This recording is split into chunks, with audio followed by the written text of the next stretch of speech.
Party గీత దాడితే ఊరుకునేదే లేదు. మంత్రివర్గ విస్తరణ అధిష్టానం పరిధిలో ఉంది. సోషల్ మీడియాలో యాక్టివ్గా ఉండండి. సంక్షేమ కార్యక్రమాలను ప్రజల్లోకి తీసుకెళ్లండి. విపక్షాల దుష్ట ప్రచారాన్ని తిప్పికొట్టండి. హైదరాబాద్ వీడి గ్రామాలకు తరలి వెళ్లాల్సిందే. పార్టీ ఎమ్మెల్యేలకు సీఎం రేవంత్ రెడ్డి సూచన. ఈ మంత్రివర్గ విస్తరణ ఎప్పుడెప్పుడా అని చెప్పి ఈ సీనియర్ నాయకులు వీళ్ళందరూ కూడా ఒకటే వేచి చూస్తున్నారు. దానివల్ల ఏమైతుందంటే ఈ సీనియర్ నాయకులు వీళ్ళందరూ కూడా కాంగ్రెస్ లో వాళ్ళకు వాళ్ళే గొడవలు సృష్టించుకుంటున్నారు. మమ్మల్ని వదిలిపెట్టి వేరే పార్టీల నుంచి వచ్చిన వారికి మీరు ఎట్లా మంత్రి పదవులు ఇస్తారని చెప్పి కూడా వీళ్ళందరూ కొంచెం ఇష్యూస్ రేపుతున్నారు.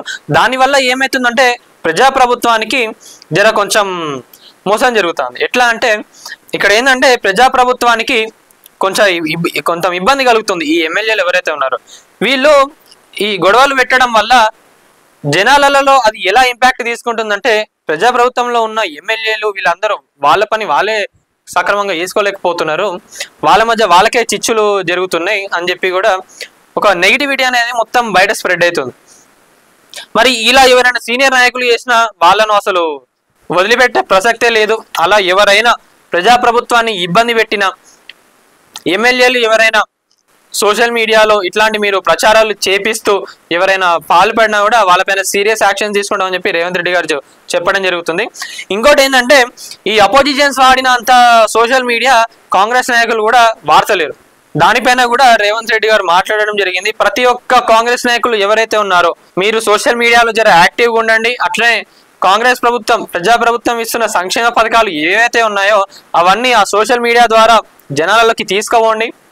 అట్లనే ఇంకోటి ఏంటంటే అపోజిషన్ పార్టీస్ చేస్తున్న వ్యాఖ్యలు ఏవైతే ఉన్నాయో వాటిపైన కాంగ్రెస్ నాయకులు ఎవరు కూడా నోరు విప్పడం లేదు. మరి అలాంటప్పుడు మీరు ప్రజాప్రభుత్వానికి పని చేయనప్పుడు మీకు మంత్రి పదవులు ఎందుకండి? అపోజిషన్ పార్టీస్ మీ పైన వేలెత్తి చూపిస్తున్నప్పుడు మీరు కూడా మాట్లాడాలి కదా. ఏ ఒక్క ఎమ్మెల్యేలు కూడా వాటికి జవాబు ఇచ్చే వాళ్ళే లేరు. అసలు ప్రజాప్రభుత్వంలో అట్లా అయిపోయింది.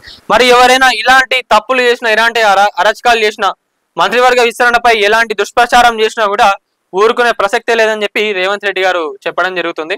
మంత్రివర్గ విస్తరణ కూడా మొత్తం అధిష్టానం పరిధిలోనే ఉందని చెప్పి కూడా స్పష్టం చేయడం జరిగింది. నిన్న శంషాబాద్ లో నోవోటోలో జరిగిన మీటింగ్ లో ఇదంతా చెప్పడం జరిగింది.